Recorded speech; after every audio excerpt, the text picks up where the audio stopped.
El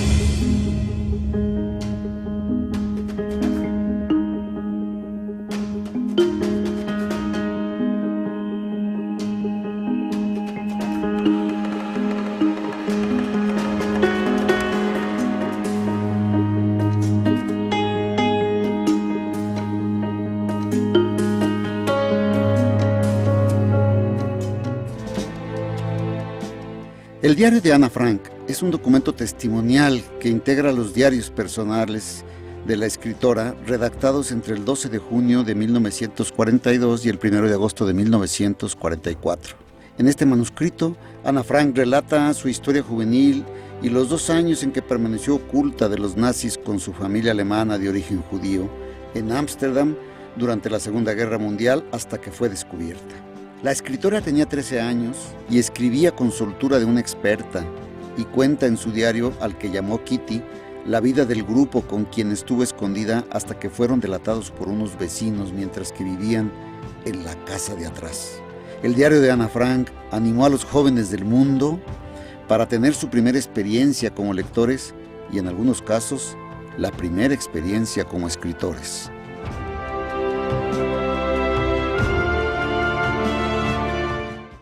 Hola, ¿qué tal? Estamos en Libros que cambiaron la historia. En esta ocasión estaremos charlando con la doctora Marcela López Arellano. Ella es una profesora investigadora de la universidad local en la que vivimos y hemos decidido conversar en esta ocasión sobre el diario de Ana Frank. Esperamos que sea de su interés. Marcela, muchísimas gracias por aceptar la invitación a conversar. Es una costumbre en este programa que les preguntemos a nuestros invitados cuál fue su primera experiencia como lector, en este caso como lectora. ¿Cuál fue el primer libro que leíste en tu infancia?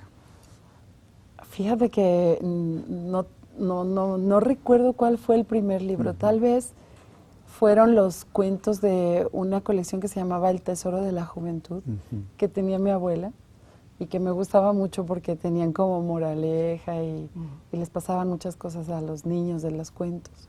No, yo nunca lo tuve, pero mi hermana, que se casó con un señor, fue una de las primeras que se casaron. La visitaba en su casa y uno de los recuerdos más firmes que tengo es... Los libros verdes tesoro, ahí. En el caso nuestro eran blancos. Ah, no, los de mi abuela yo creo que eran más antiguos. Es una obra general, es una especie de obra enciclopédica, ¿no? Sí. Prácticamente, con distintos temas. ¿Te acuerdas de algo, de alguno de sus contenidos? Me acuerdo como de las historias con moraleja, porque me llamaba la atención que al final te decía, si fulanito no se hubiera comido el pan, no le hubiera dolido el estómago. Había como una moraleja de cómo, que hay que comer, que no hay que comer. Me gustaba mucho eso. El tono didáctico, ¿no? Sí, y yo creo que de allí me brinqué luego a cosas como más fuertes, porque me acuerdo que leí La ciudad y los perros de Vargas Llosa, del librero de mi papá, no sé, como a los 12 años. Ese sí es un salto grande. Muy grande, y de hecho, fíjate que algo que yo creo que nos pasa a los niños y a las niñas que luego andamos de metiches en los libreros, es que no tenemos a quién preguntarle, ¿no? A mí hubo cosas del libro que yo no entendí y no me animaba a preguntarle a nadie para que no supieran que estaba leyendo eso, ¿no?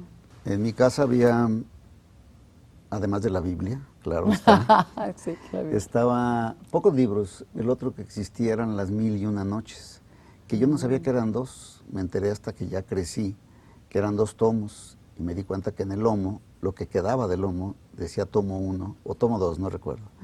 Entonces, pues ya te imaginarás lo que significa arrancar antes que los cómics, que fue mi segunda fuente de inspiración como lector, fue... Sherezada. Sí, todo lo que significaba Las 1001 noches, lo que encontraba en ese tomo, ¿no? Eso luego uno no lo piensa mucho, pero como que determina cosas en la vida de las personas. Ya es cuando adquiere sentido esa frase que dicen que infancia es destino. Bueno, para quienes nos gusta leer, pues yo creo que sí, los libros que leímos de niños y de adolescentes, sí nos marcan. Yo creo que sí nos marcan en las preferencias de lo que te gusta leer. ¿Y en qué momento te encontraste con el texto que comentamos, con el diario de Ana Frank? ¿Cuándo lo conociste ese libro? Fíjate que yo creo que yo no lo leí en secundaria, a pesar de que es un libro que está dentro del currículum de las escuelas en secundaria, sobre todo de los colegios de niñas, como que se ha dirigido siempre a las niñas, porque lo escribió una jovencita. Sí. Yo creo que yo lo leí ya bien hasta la carrera, ya cuando estaba estudiando en la universidad, porque yo me acuerdo que lo tenía en mi buró y lo fui leyendo y le fui encontrando sentido, pero ya no era una chiquilla de 12, ya tal vez yo ya tenía 20 y algo, ¿no? 22, 23 años. ¿Qué recuerdas de ese momento, de tu primera lectura?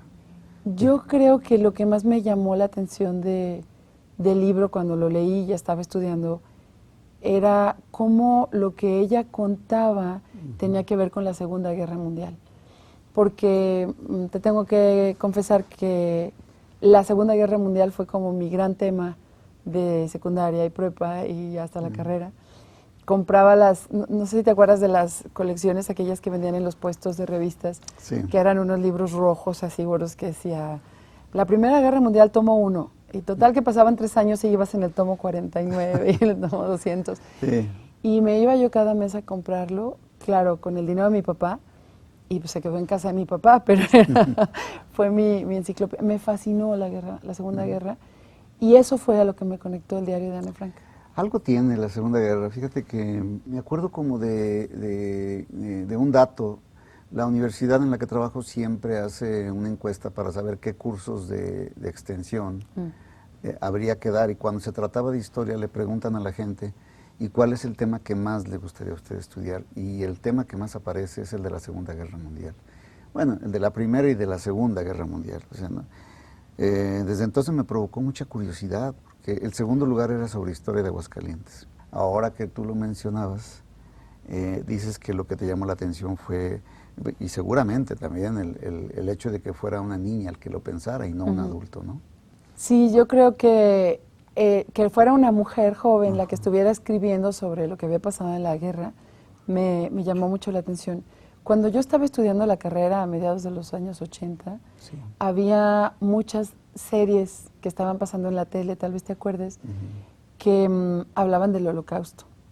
Sí. Había películas de Meryl Streep, hizo una serie, como que hubo mucha difusión a través de las nuevas tecnologías, que en este caso era la tele, que nos permitían de repente ver a las familias y la gente que tenía que dejar sus casas y los que morían en la guerra y en los campos de concentración. Y yo creo que eso fue lo que más me amarró. He llegado a captar mucha de la esencia de dónde fue producido y por qué surgió, hasta ahora ya que soy, digamos, profesora, Sí. porque me ha tocado acercarme a los diarios de diferentes autores en el tema de estudio que para mí es la escritura. Y entonces estudiando el diario ahora ya con mucha más, digamos, enfoque en lo que es el diario, ahora realmente puedo decir que el diario me fascina. Sí. Ya no nada más por la guerra, sino por todo lo que implica. No sé, el contexto en el que yo viví mi adolescencia, sí tenía yo referencia de que se trataba de algo vinculado con el Holocausto. Y otra vez, ahora me pregunto por qué nos interesaba tanto lo del Holocausto, si nosotros no teníamos ni la más mínima idea de lo que era eso. Claro. Me refiero en términos reales, podíamos haberlo visto en películas, que seguramente había muchas, ¿eh? O sea, me parece que uno de los temas favoritos de Hollywood era precisamente esta segregación, este maltrato hacia la comunidad judía, y muy particularmente la asociación con esa palabra que todavía no sé exactamente qué quiere decir, el Holocausto, pero que sabía yo que se refería al martirio que tuvieron la comunidad judía en Europa durante la Segunda Guerra Mundial. Durante la Segunda Guerra. Y muy probablemente, Marcela, tenga que ver también con el espíritu de la Guerra Fría, donde además de las películas, la costumbre era concebir al mundo como en dos partes, ¿no? Y los judíos pertenecían a la parte de las grandes injusticias y de las faltas de libertad que la comunidad, en el caso de la Segunda Guerra, los fascistas y después los comunistas vienen a ocupar el papel de los villanos de esta película, y por lo tanto se ensalzaba a personajes que habían sido víctimas de esta cosa, ¿no? Es cuando uno contextualiza de pronto, pero cuando te enteras, de pronto, al menos para mí fue así, como que me generaba simpatía por las personas que habían sido víctimas. Has dado en el clavo. Y yo creo que los que crecimos viendo las películas y las series y tal vez leyendo los libros que habían tenido que ver con los más desafortunados que habían sido, en este caso los judíos, luego ya supimos que no nada más habían sido asesinados los judíos, sino también los gitanos, los homosexuales, las personas con discapacidad, lo supimos luego, pero en realidad el enfoque estaba en poner en la mesa que los judíos habían sido masacrados, ¿no? Que eran los 6 millones de judíos que nos hablaba la cuestión de los libros y de los periódicos. Y yo creo que tal vez muchos jóvenes lo que hicimos fue adoptar una causa en cuanto a yo quisiera vivir en un mundo donde eso no sucediera. Sí. Y yo quisiera ayudar a otros a que eso no suceda, ¿no? Tal vez eso es lo que nos pasa mucho con el idealismo juvenil, ¿no? Es muy probable, me llama la atención que tuviéramos mayor sensibilidad para el tema vinculado con el Holocausto, que por ejemplo, sensibilidad para preocuparnos o solidarizarnos con la comunidad indígena o las comunidades indígenas de México, ¿no? Que eran más cercanas a nosotros en muchos sentidos, y sin embargo yo no recuerdo haberlos visualizado, eran como parte de la identidad nacional, pero nunca en calidad de víctimas, o muy pocas veces en calidad de víctimas. No, yo creo que no nos permitían verlos así. No había como esos canales abiertos que hay ahora en lo que nos pueden contar cada comunidad cómo ha vivido, ¿no? Sí, a mí me gustaría, casi terminamos este bloque, me gustaría que en el siguiente, Marcela, pudiéramos hablar un poco del contenido del libro, pensando en las personas que por primera vez van a escuchar el nombre de la autora, de Ana Frank, y también pues algunos elementos del contenido para empezar a analizarlo también con posterioridad. Así es que, si ustedes nos permiten, regresamos en un momento más para tratar este tema, en espera de que usted nos esté acompañando. Volvemos.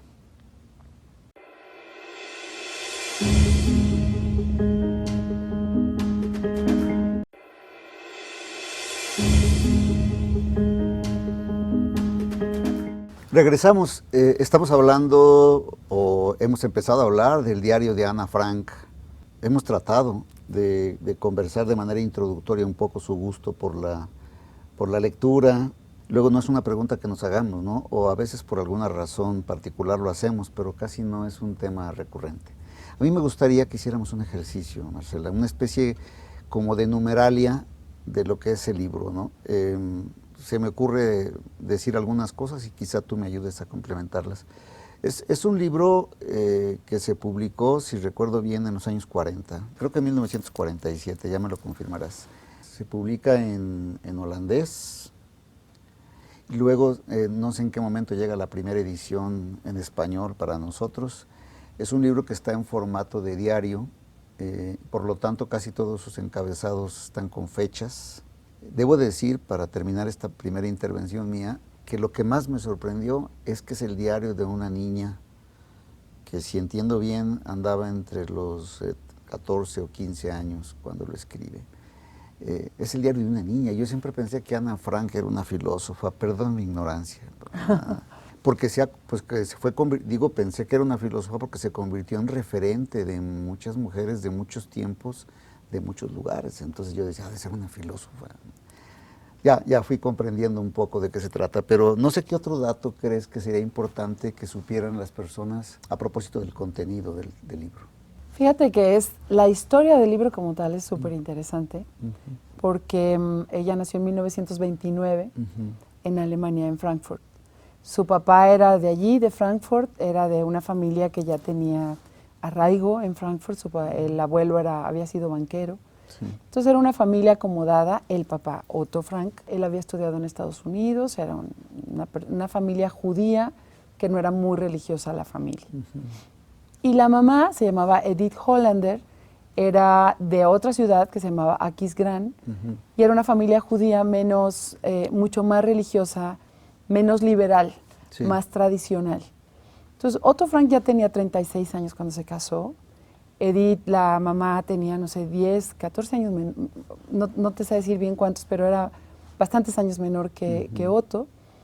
Él había estudiado en Estados Unidos, se regresó a Alemania para pelear por Alemania en la Primera Guerra Mundial. O sea, él era alemán, era un alemán así fuerte, que se sentía muy patriota. Se casan en 1925 y se van a vivir a Frankfurt. Y nace la primera hermana en 1926, la hermana mayor, Margot, la hermana mayor de Ana. Y luego nace Ana en 1929, pero ya para esa época se sentía la oleada del fascismo. Adolfo Hitler ya tenía mucha más fuerza con su gente, con su partido. Querían ellos llegar al poder.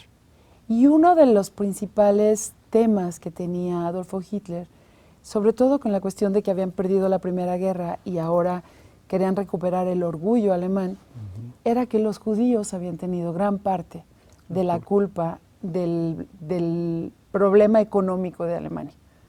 Cuando se cae la bolsa en Estados Unidos en 1929, que es cuando fue el gran quiebre económico del mundo, Adolfo Hitler todavía atacó más a la comunidad judía. Los judíos que vivían en Alemania pues hablaban alemán, estudiaban en las escuelas alemanas, tenían sus negocios, pues era como cualquier otro alemán, pero empezaron a sentir el golpe de lo que venía con Hitler, ¿no?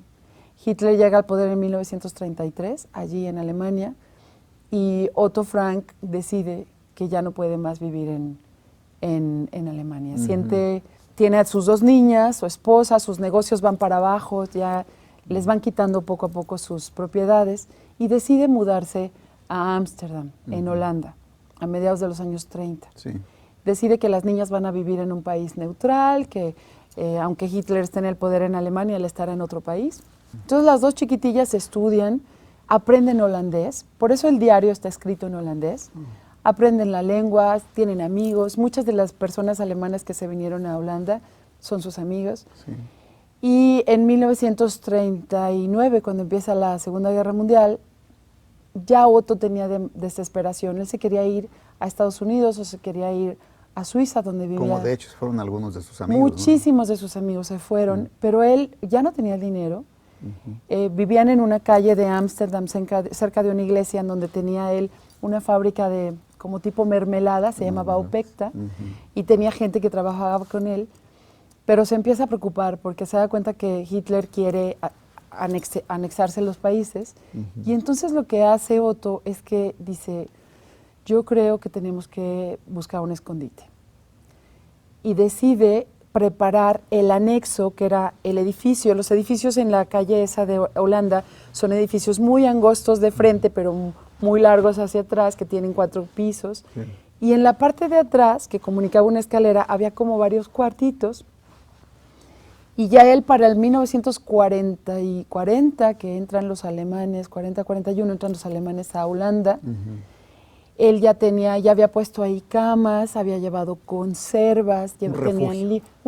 Ya había hecho un refugio. Ya se había dado cuenta que no se podía ir, ya no les daban visas a los judíos en ningún lugar, sus hermanos que vivían en Suiza ya no le habían podido mandar el dinero, su amigo de Estados Unidos no lo podía ayudar, y entonces deciden esconderse en 1942, ya cuando muchísimos judíos se los estaban llevando.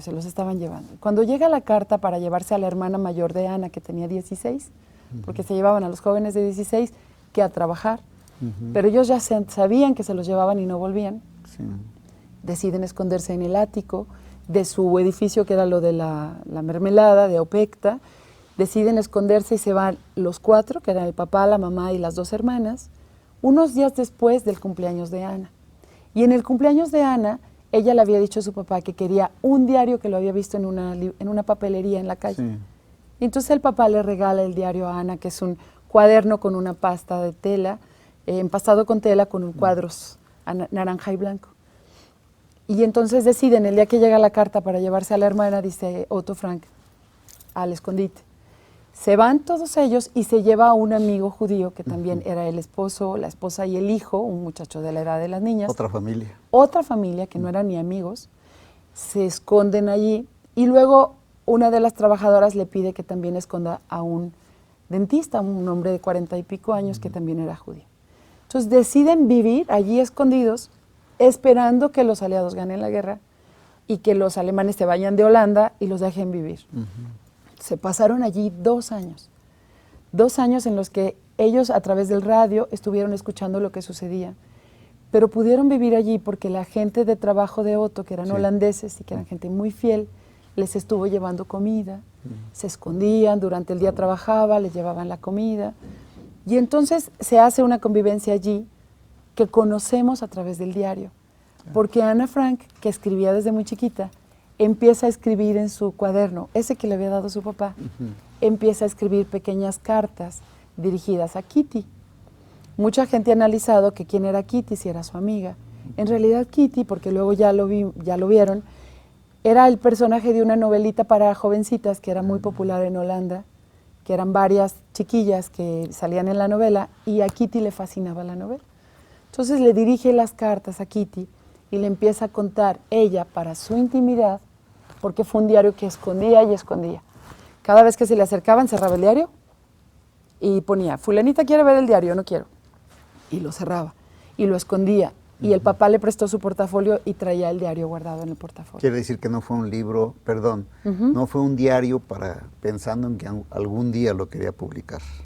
Hay varias versiones, porque cuando se le acaba el diario, le empieza a pedir hojas a Miep His, que es la joven que les ayudaba, y la pobre de Miep, en un país invadido y que además estaba con muchísima escasez de cosas, consigue papeles de colores rojos, verdes, va en un lugar y entonces Ana escribe que va a transformar su diario en una novela porque algún día va a ser escritora.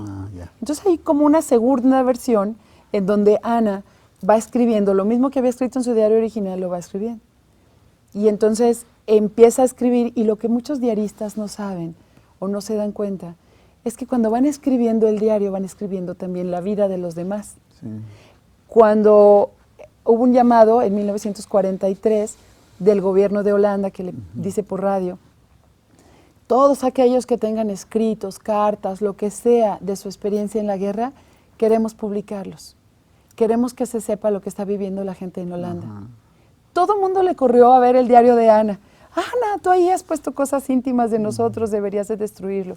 Y Ana cuenta en el diario que ella escondió su diario porque decía, no, ellos no tienen por qué leer mi diario y lo que yo escribo es lo que yo quiero, ¿no?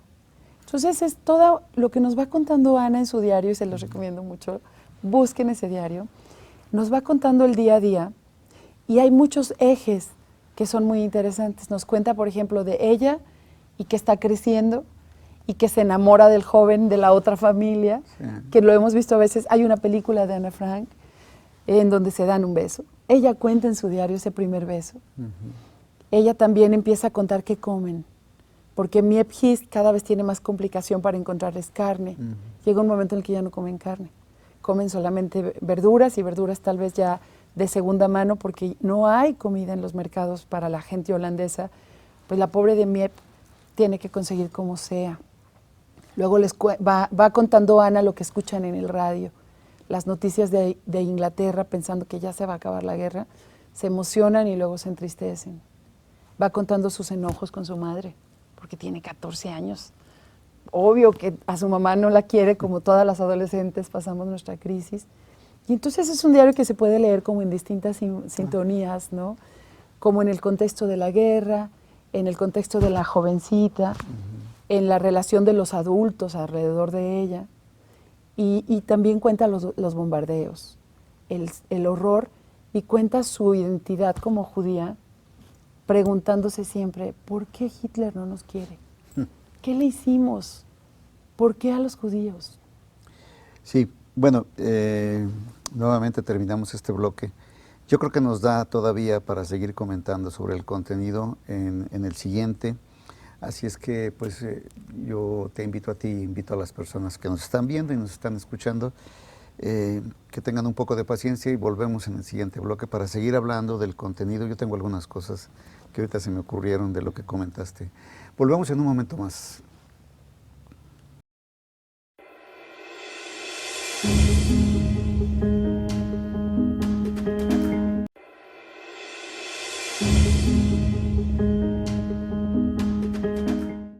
Estamos en los libros que cambiaron la historia. Marcela, estábamos comentando las características, un poco la historia del libro, ¿no? Que comentaba yo en el intermedio, que parecía que estamos narrando, estamos haciendo la reseña de una película, ¿no? De una joven que en cautiverio, no sé si cautiverio, que escondiéndose se enamora, vive su intimidad mucho conectándose con el diario que está escribiendo. Pero todavía no hemos dicho que ya se publicó el libro. Nos has comentado, digamos que el contexto en el que se escribió. ¿Qué pasó después? ¿En qué momento se hace, bajo qué circunstancias se hace la primera edición del libro? ¿Quién lo promueve? Porque ella muere, ¿no? Sí, fíjate que desafortunadamente ella, porque tenemos su nombre, ¿verdad? Pero así como miles y millones, como nos han dicho. Después de 2 años de estar allí y de muchas esperanzas de que terminara la guerra, un día entró un grupo de soldados holandeses, comandados por un alemán, que sabían que ahí había gente escondida.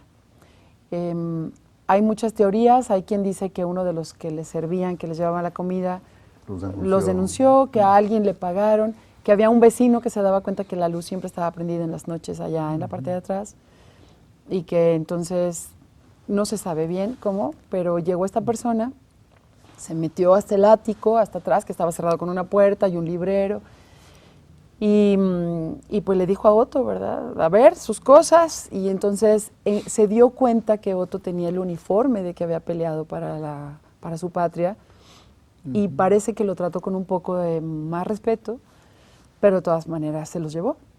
Y entonces la versión de Miep His, que es la que los ayudó, y del mismo Otto después, es que es el único que sobrevive. Es que le pide algo para guardar las joyas, porque Otto también había guardado las joyas. Y entonces toma el portafolio en donde Ana había estado guardando su diario, sus papeles, todo, con tanto afán, lo vacía en el piso y lo llena de joyas. Y entonces se los lleva a todos. Y se quedó tirado en el piso el montón de hojas que, por supuesto, a los soldados lo último que les interesaba pues eran papeles escritos a mano, ¿no? Porque todo fue manuscrito. Entonces los llevan. Miep His, lo que ella cuenta es que toma esos papeles y como conocía el celo con el que Ana guardaba su diario, lo guarda en un cajón de la tienda de Opekta y lo guarda con llave. Dice, cuando Ana regrese se lo voy a dar. Entonces se llevan a la familia a un campo de concentración, luego a las mujeres a Auschwitz, al papá se lo llevan a otro, y luego a las niñas se las llevan, a las 2 jovencitas se las llevan a Bergen-Belsen. Se muere la mamá de tristeza en 1900, como a finales del 44, y por allí de marzo, parece que en marzo, abril, mueren Ana y su hermana Margot, mueren de tifo. O sea, se contagian, estaban ya tan débiles, tenían ya muchos meses en el campo de concentración y murieron. Se sabe que murieron porque había gente que la conocía, que luego, cuando Otto, que es el único que sobrevive de todos, también se muere la otra familia y el otro muchacho. Sí. Cuando Otto regresa, se termina la guerra y él, pues como puede, regresa a Holanda, porque acabó él en algún lugar de Polonia. Empieza a buscar a sus hijas, empieza a buscar a su esposa y poco a poco se da cuenta que murieron. Y cuando constata que murieron sus hijas por los papeles, porque los alemanes si algo hicieron, y eso es de llamar la atención, es que llevaron un archivo perfecto de los nombres, edades, lugares, de toda la gente que tuvieron en los campos de concentración. En algún momento Otto conoce eso y Miep, como sabe que ya murió Ana, le entrega el diario a Otto. Y entonces cuenta Miep y otros de los amigos de Otto que Otto trajo guardado el diario en su portafolio, lo leía y se lo llevaba a sus amigos. Mira, Ana, mi hija, escribió, mira lo que... Y un historiador que era su amigo le sugiere que lo publique. Ahí empieza el gran dilema, ¿no? ¿Tú publicarías el diario de tu hija que ya murió? Es complicado. Muy, muy fuerte. Porque yo creo platica muchas cosas. De la relación con su madre, de todo, sí, de su misma sexualidad. Ella es una joven adolescente que se está descubriendo. Sí. Entonces Otto decide publicar en holandés, él lo copia a máquina y se lo pasa al historiador. Y la primera publicación del diario es en 1947, o sea, 2 años después de la muerte de Ana, en Holanda. Pero no es un diario que haya tenido mucho éxito, porque estaba todavía la gente recuperándose de la guerra, del hambre, de realmente un libro como tal. Del trauma. Del trauma de haber sido invadidos tantos años y sus muertos. Y entonces el libro como que no sale de ahí, pero hay alguien que se lleva ese libro a Estados Unidos, lo lee una editora en Estados Unidos y le pide a Otto permiso para editarlo en inglés. Y ahí empieza una carrera del diario que hasta hoy no termina. El diario se ha publicado, parece que son 30 millones de ejemplares los que se han vendido, y yo te puedo decir que va a ser el triple los que lo han leído, porque en una casa lo leen 2 o 3.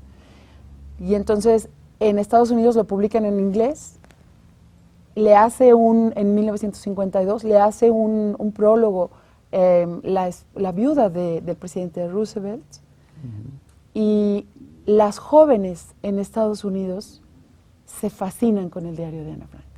Antes que en Europa, que era la que había vivido la guerra así terrible en su casa, es en Estados Unidos en donde las jóvenes adoptan la escritura de diarios. De hecho, cuando llevaron la obra de teatro, la gente salía enojada, porque les estaba contando parte de lo que ellos habían vivido.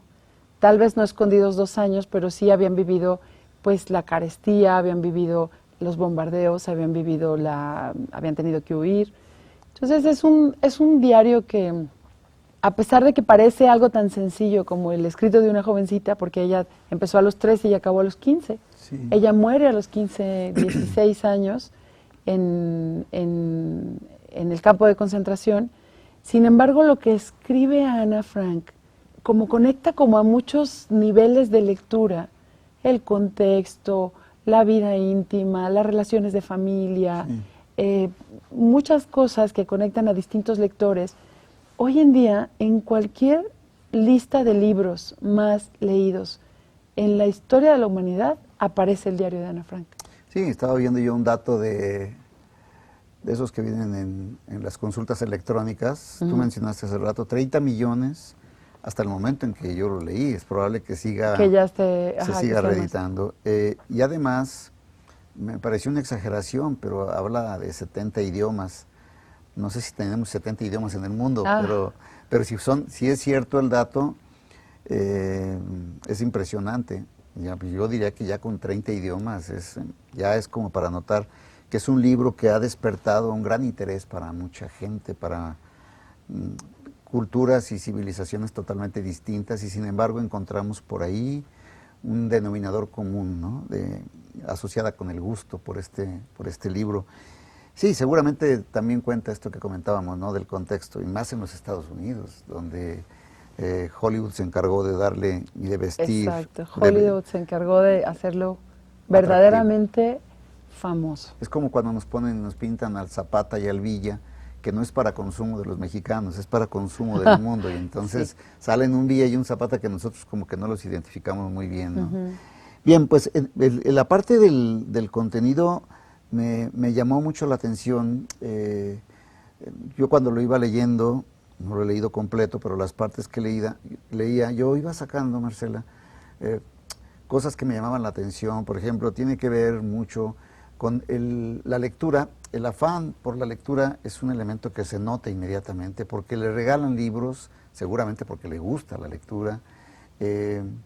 Menciona sus lecturas preferidas. Entonces, lectura es una palabra que me quedó clara. Otra es amistad, porque aunque también tiene relaciones de enemistad con algunas jovencitas a las que describe, esta primera descripción que hace, donde dice, ella me cae muy bien, dice, esta no tanto, es más, me parece un poco tonta, ¿no?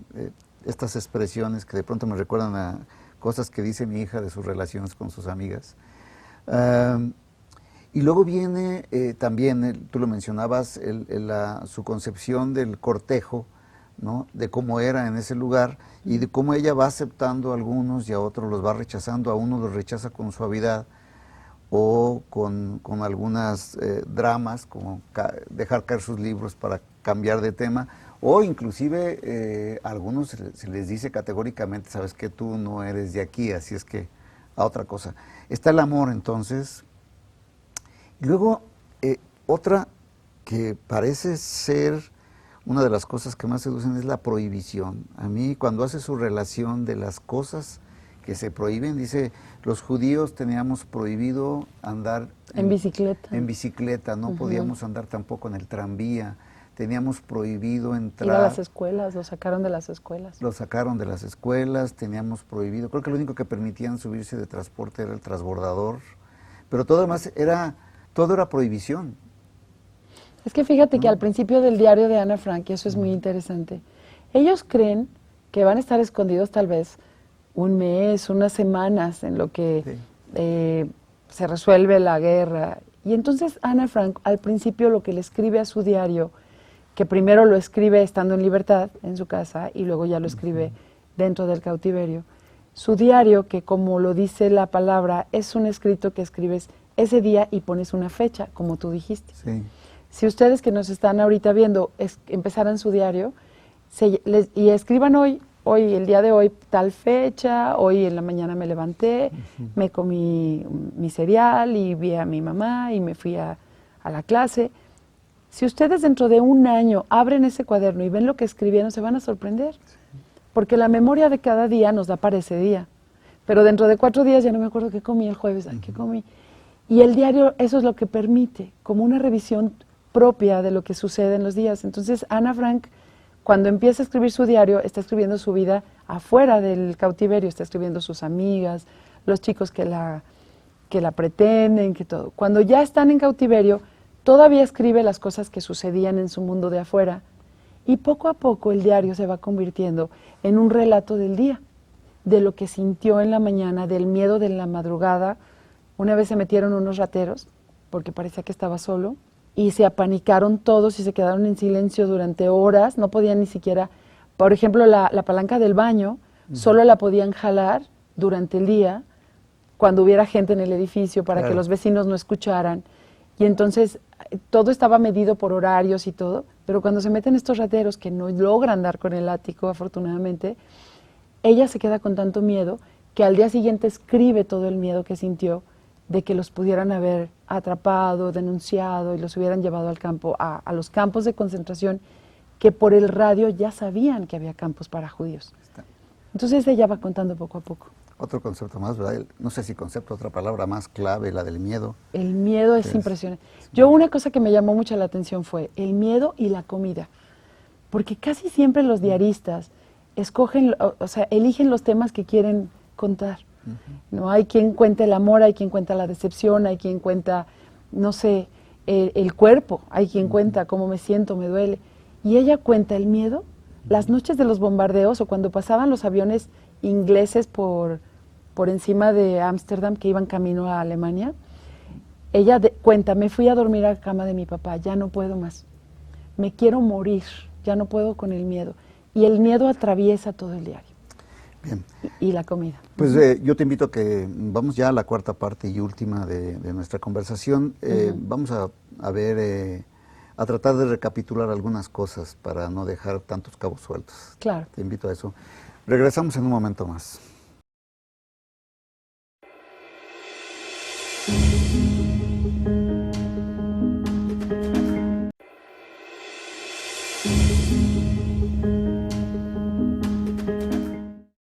Estamos en libros que cambiaron la historia. Fíjense que el tiempo luego se vuelve, como en todos los casos, relativo. Ahora que ya estamos entrando en esta cuarta parte, Marcela, de nuestros comentarios, de nuestra charla, todavía no estaba listo para recapitular, pero lo tenemos que hacer porque si no después pareciera que dejamos abiertas muchas cosas. Ya hemos comentado que el libro tuvo un éxito impresionante editorial, ya mencionamos los datos, 30 millones, así en un dato conservador, muchísimos idiomas, yo mencionaba 70, eso tendríamos que corroborarlo, pero aunque no sean 70, sabemos que es conocido mundialmente el texto. Pienso que una de las razones por la que es atractivo, además de las que ya hemos mencionado, es que se cuenta con una extraordinaria sencillez, es decir, es de fácil acceso para cualquier persona que sepa leer y escribir, sobre todo que sepa leer.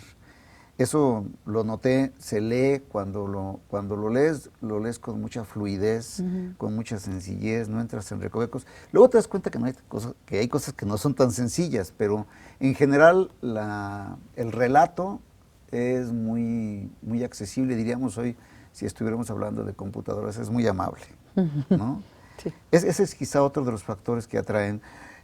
Siempre se complementa con todo el simbolismo que representa, que tú decías, del holocausto, Pero hay dos cosas que no hemos mencionado. Otro elemento que seguramente cuenta también es que es la percepción de una mujer, del mundo, visto desde la óptica de una mujer. Sí, bueno, ahí sí tengo que confesarme su fan, porque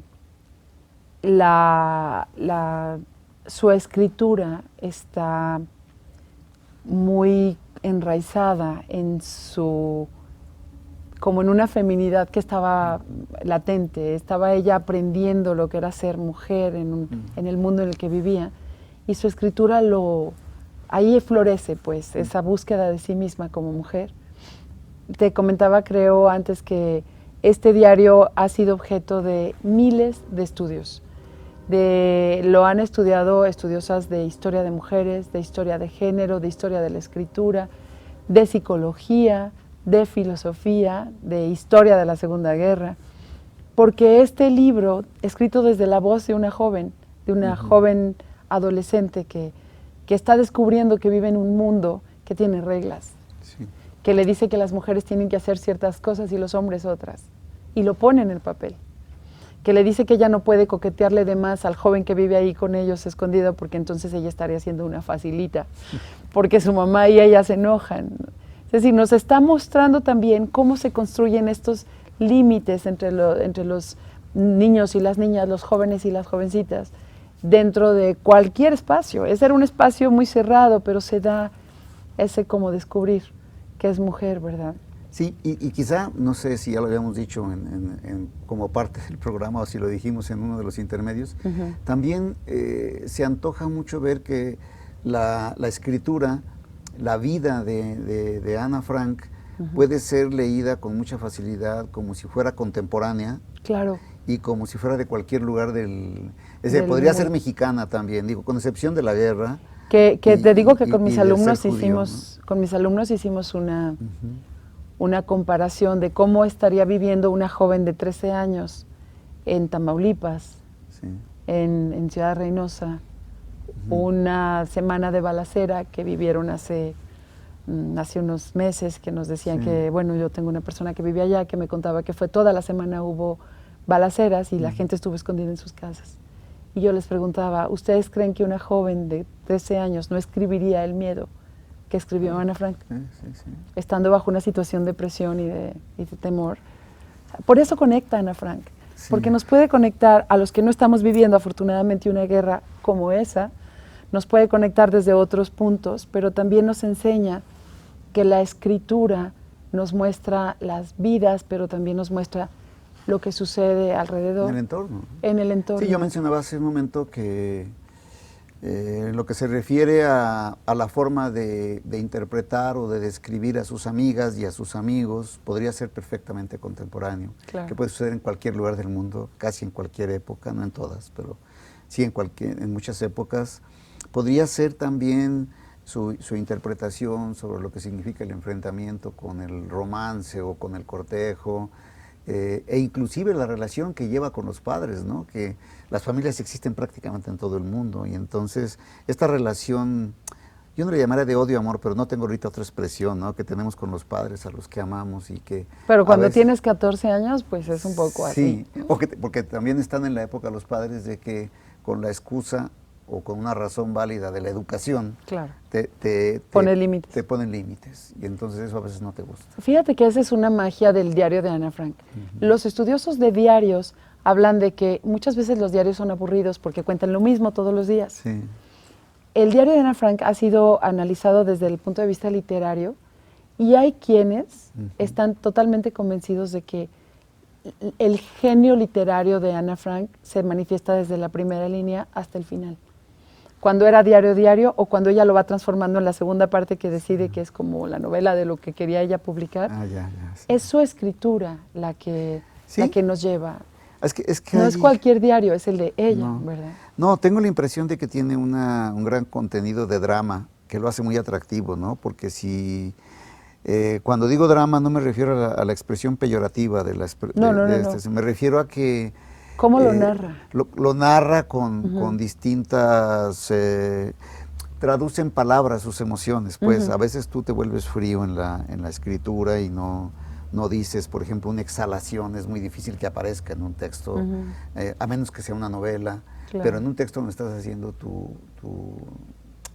una visión de tu intimidad, pues dice cosas que parece que efectivamente parece que te estás enfrentando a una novela, ¿no?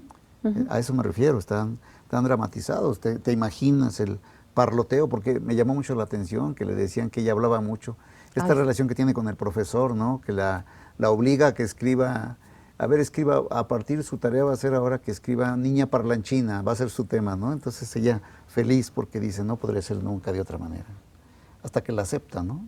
Sí, yo creo que ese es la gran aportación que ahora todavía vemos en el diario de Ana Frank. Las maestras de literatura se los ponen a las jóvenes de secundaria, buscando que también se encuentren en una joven como Ana, pero que también quieran escribir como Ana. Sí. No se la ponen a los niños, sigue siendo, y yo creo que los jóvenes podrían aprender muchísimo también de un diario como este, pero alrededor del mundo donde tú le preguntes a las jóvenes si han leído el diario de Ana Frank, lo han leído.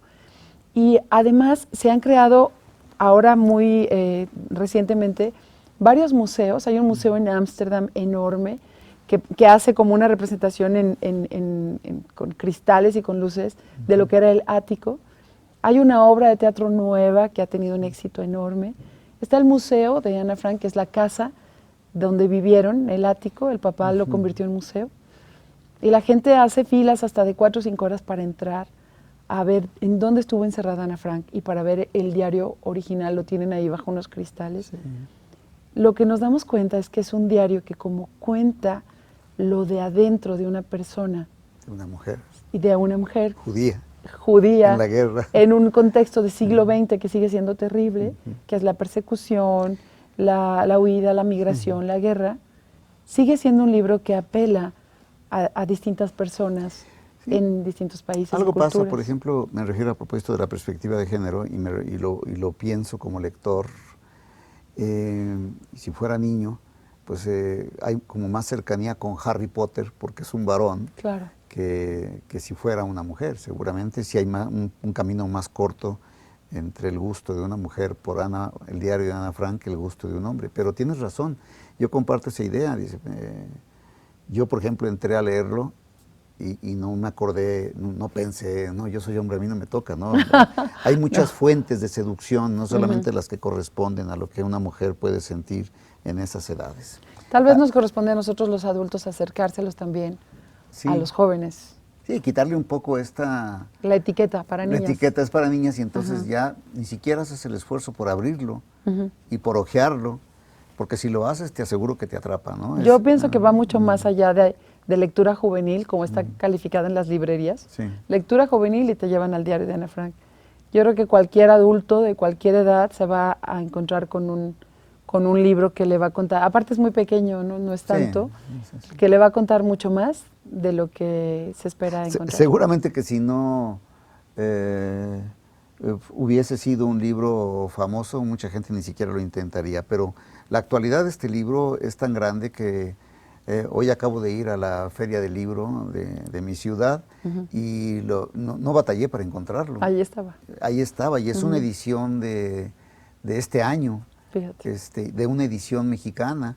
Quiere decir que la gente sigue teniendo un profundo interés por conocer, por leer al diario de Ana. Sí, las editoriales no estarían reeditando y reeditando y reeditando el libro. En un libro que no se lee. Sí, no se lee, porque finalmente pues tienen que venderse para que sea un negocio. Entonces, sí. El libro sigue siendo buscado por la gente, sigue siendo incluido en las clases y habemos personas que seguimos proponiendo que hay que leerlo, hombre o mujer, de 15 o de 80 años, hay que leerlo. Nos permite conocer más de nuestro siglo XX.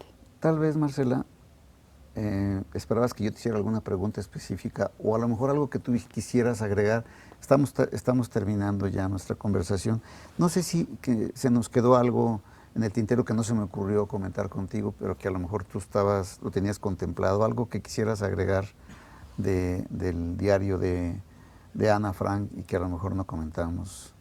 No, realmente creo que lo que platicamos fue, me parece que como que envuelve mucho de la historia del libro, la historia de la autora, la historia de su edición. Yo creo que esa es la parte más dura que el papá decidió, ¿verdad? Editar el libro y luego viajó con el libro por el mundo porque se hizo famosísimo como Ana. Pero creo que es un legado. Hay muchas familias que tienen los diarios guardados de sus familiares y muchas veces los destruyen. Habría que leerlos y decidir si eso vale la pena que lo lea la familia, porque nos cuenta de lo que escribió nuestro pariente Sí. hace años, ¿no?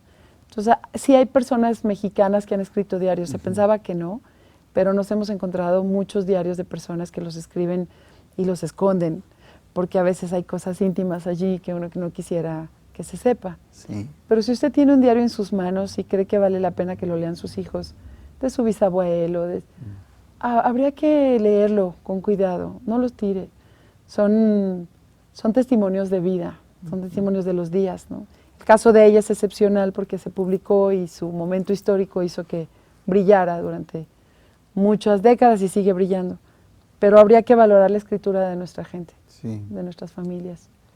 Ojalá que esto que nosotros hemos encontrado de común en relación con el libro, tú con tu propia trayectoria y yo con la mía, así como de manera muy natural, de manera muy espontánea, fuimos encontrando puntos, un denominador común por el gusto con la lectura, también le sirva a usted como inspiración para que se interese en leer el libro de Ana Frank y comprenda junto con nosotros por qué se ha convertido en un libro de época, y de muchas épocas, y que seguramente seguirá publicándose en muchos lugares. Muchas gracias, Muchas gracias a ti, Marcela, por la Andrés, conversación. por la invitación.